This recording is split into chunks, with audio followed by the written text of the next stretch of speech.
দেশীয় ফিল্ম ইন্ডাস্ট্রিতে টেকনিক্যাল দিক থেকে শুরু করে অনেক কিছু দেখিয়েছেন অনন্ত জলিল। বিদেশের সিনেমার মতো অ্যাকশন তার সিনেমার মাধ্যমে দর্শক প্রথমবার দেখার সুযোগ পেয়েছেন।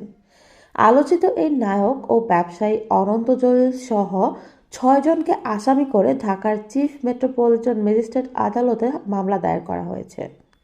মঙ্গলবার ২৬ ডিসেম্বর ঢাকার মেট্রোপলিটন ম্যাজিস্ট্রেট সাইফুল ইসলামের আদালতে শাকিল নওয়াজ চৌধুরী নামের এক ব্যবসায়ী বাদী হয়ে মামলাটি দায়ের করেন। এদিন আদালত মামলার আবেদনের পরিপ্রেক্ষিতে বাদীর জবানবন্দি গ্রহণ করে অভিযোগের বিষয়ে পুলিশ ব্যুরো অফ ইনভেস্টিগেশনকে তদন্ত করে প্রতিবেদন দাখিলের নির্দেশ দিয়েছেন। মামলায় অনন্ত জলিল ছাড়াও তার মালিকানাধীন পলো কম্পোজিট নিট ইন্ডাস্ট্রিজ, তার স্ত্রী জাহানারা বেগম, কোম্পানিতে ভিন্ন পদে কর্মরত মোহাম্মদ শরীফ হোসেন, সাকিবুল ইসলাম মিলন ও শহীদুল ইসলামকে আসামি করা হয়েছে। মামলায় অভিযোগে বলা হয় ২০২২ সালের ২৭ অক্টোবর আসামিরা পলো কম্পোজিট কোম্পানির নামে বাদী হয়ে গার্মেন্টস সম্পর্কিত কিছু কাজের জন্য অর্ডার নেয়।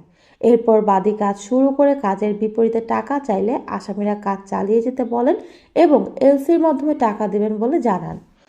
পরবর্তীতে তারা আরও বেশ কিছু কাজের অর্ডার দেন।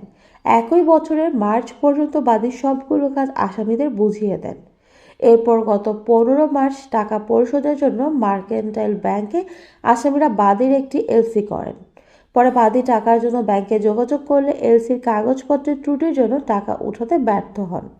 মামলায় আরও বলা হয়, বাদী চুক্তি অনুযায়ী প্রায় $২৯,২০০ কাজ সম্পন্ন করলেও অনন্ত জলিলের মালিকানাধীন কোম্পানিটি এখন পর্যন্ত ১ টাকাও পরিশোধ করেনি। প্রসঙ্গত, সর্বশেষ তার অভিনীত সিনেমা মুক্তি পেয়েছে মোহাম্মদ ইকবাল পরিচালিত কিল হিম।